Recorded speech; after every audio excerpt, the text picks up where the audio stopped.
New ইয়র্কের Jackson হাইটসে BNP ও আওয়ামী লীগের মধ্যে হঠাৎই উত্তেজনার সৃষ্টি হয়েছে। প্রধান উপদেষ্টা ডক্টর মোহাম্মদ ইউনূসের নিউ ইয়র্ক সফরকে কেন্দ্র করে এই উত্তেজনার শুরু হয়। খবর পেয়ে উভয় রাজনৈতিক দলের নেতাকর্মীরা বিভিন্ন মিছিল ও বিক্ষোভে অংশ নেন এবং সেখানে উত্তেজনার পরিস্থিতি সৃষ্টি হয়। তবে এই উত্তেজনার মধ্যে কোনো বড় ধরনের অপ্রীতিকর ঘটনা ঘটেনি।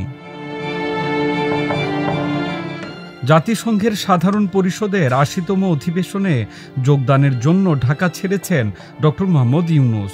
রোববার রাত ১টা ৪০ এমিরেটসের একটি ফ্লাইটের মাধ্যমে তিনি নিউ ইয়র্কের উদ্দেশ্যে ঢাকা ছাড়েন। ডক্টর ইউনূসের সঙ্গে রয়েছেন বিএনপির মহাসচিব মির্জা ফখরুল ইসলাম আলমগীর, ভারপ্রাপ্ত চেয়ারম্যান তারেক রহমানের পররাষ্ট্র বিষয়ক উপদেষ্টা হুমায়ুন কবির, জামায়াতে ইসলামী নায়েবে আমির সৈয়দ আবদুল্লাহ মোহাম্মদ তাহের, জাতীয় নাগরিক পার্টি এনসিপির সদস্য সচিব আখতার হোসেন এবং জ্যেষ্ঠ যুগ্ম সদস্য সচিব তাসনিম জারা। নিউ ইয়র্কে পৌঁছানোর পর বিএনপি যুক্তরাষ্ট্রের নেতাকর্মীরা জ্যাকসন হাইটসে মিছিল ও সমাবেশের মাধ্যমে প্রতিনিধি দলকে স্বাগত জানান।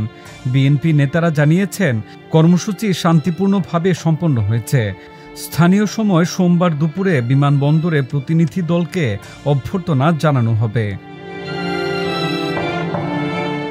অন্যদিকে আওয়ামী লীগ যুক্তরাষ্ট্রের সাংগঠনিক সম্পাদক আব্দুল হাসিব মামুন জানান, ডক্টর মোহাম্মদ ইউনূসের আগমনকে কেন্দ্র করে তারা বিক্ষোভ কর্মসূচি চালাচ্ছে। তারা কালো পতাকা প্রদর্শন এবং সমাবেশের মাধ্যমে প্রতিবাদ জানাচ্ছেন। এছাড়া ডক্টর ইউনূসের হোটেলের সামনে প্রতিদিন বিক্ষোভ প্রদর্শনের পরিকল্পনা রয়েছে। উভয় পক্ষের আন্দোলন এবং স্লোগানের কারণে এলাকায় আতঙ্ক ছড়ায়।